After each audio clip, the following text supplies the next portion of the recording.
விண்ணப்பங்களை ஏறெடுத்து பார்த்து நிறைய ஜெபத்துக்கு பதில் கிடைக்கலைன்னு சொல்லி ரொம்ப வேதனையோடு கூட இருக்கீங்களா? கர்த்தர் இன்னைக்கு உங்க கூட பேசுகிறார். எனக்கு அன்பான தேவ பிள்ளைகளே, வேதனையோடு இருக்கிற உங்களை பார்த்து லூக்கா எழுதின சுவிசேஷம் 1ஆம் அதிகாரம் ஆண்டவர் சொல்லுகிறார் 13வது வார்த்தையிலே, பயப்படாதே, உன் வேண்டுதல் உனக்கு கேட்கப்பட்டது. உன் வேண்டுதல் கேட்கப்பட்டது.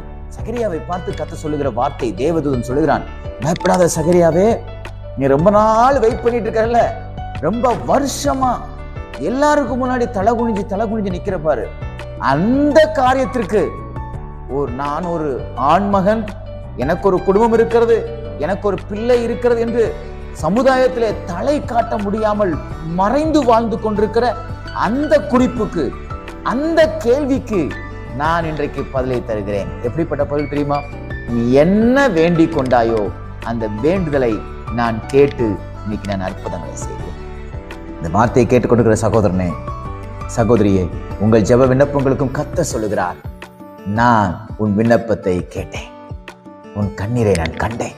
நீ என்னெல்லாம் கர்த்தரை வேண்டிக் கொண்டு ரொம்ப வருஷமா ரொம்ப மாசமா நீங்க காத்து கொண்டிருக்கீங்களோ அந்த காரியத்துல கர்த்தர் சொல்லுகிறார், உன் வேண்டுதல் கேட்கப்பட்டது. சகரியாவுடைய வேண்டுதலை கேட்டு எப்படி ஒரு யோவான் ஸ்நானகனை கர்த்தர் கொடுத்தாரோ அதே போல உங்களுடைய வேண்டுதலை கேட்டு உங்களுக்கு தேவன் என்ன நன்மை செய்ய வேண்டும் என்று நீங்கள் விரும்பினீர்களோ அந்த காரியத்திலே தேவன் ஒரு அற்புதத்தை செய்வார். விசுவாசிக்கிறீங்களா? நிச்சயமா முடியும்.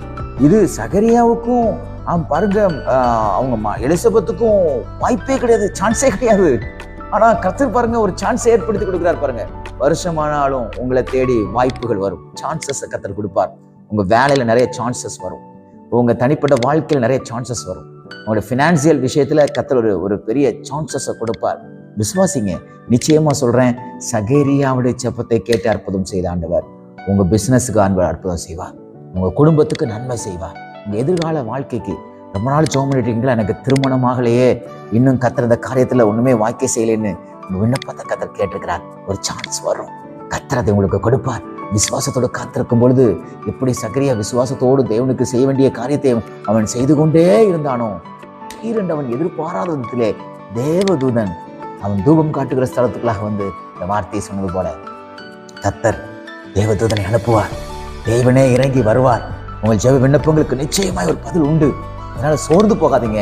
என் விண்ணப்பத்தை கர்த்தர் கேட்டிருக்கிறாரு, எனக்கு நிச்சயமான ஒரு பதில் உண்டு என்று சொல்லி இன்னைக்கு ஒரு சந்தோஷத்தோடு செல்லுங்கள். உங்கள் ஜெப விண்ணப்பங்களை விசுவாசத்தோடு ஏறிடுங்கள். கர்த்தர் உங்கள் ஜெபத்தை கேட்டு உங்களுக்கு அற்புதங்களை செய்வாராங்க. இந்த நாள் உங்களுக்கு ஒரு சந்தோஷமான, ஒரு மகிழ்ச்சியான, ஒரு ஜெயம் கொடுக்கிற நாளாக கர்த்தர் மாற்றி கொடுப்பாராங்க.